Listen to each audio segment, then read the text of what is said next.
بيقول لك بقى يا سيدي، نادي الزمالك ونادي بيراميدز الاثنين اتفقوا مع بعض اللي هم مش عايزين يلعبوا نهائي كاس مصر اللي هو يوم 20/5. انا عايزك تركز معايا كويس. طبعا الكلام ده من مصلحه بيراميدز، مش من مصلحه اللهبل التاني اللي مش فاهم ايه اللي بيتم.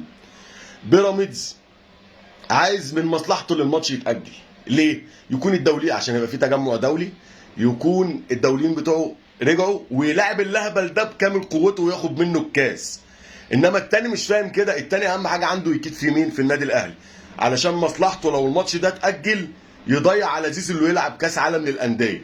طب حتى انت فاشل في مخططاتك وفي تفكيرك. ليه بقى؟ لان الفيفا اختارت جميع الاتحادات اللي انديتها مشاركه في كاس العالم للانديه، قالت لهم الموسم لازم ينتهي 30/5. تمام؟ دي اوامر الفيفا.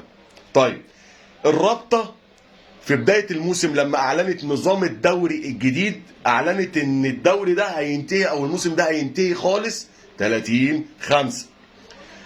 فاولى يا حبيبي انت وهو، لو هيأجل لك الماتش كان أجل ماتش القمة اللي عليه مشكلة دلوقتي مش عارف يخرج منها، كان أجله ساعة. إنما هو مش هيأجل لك، وزيزو هيلعب مع الأهلي كأس العالم للأندية. حتى مش بقول لك فاشل في مخططاتك. لو عجبك الفيديو ما تنساش متابعة أخوك الأهلاوي، ابعتها له.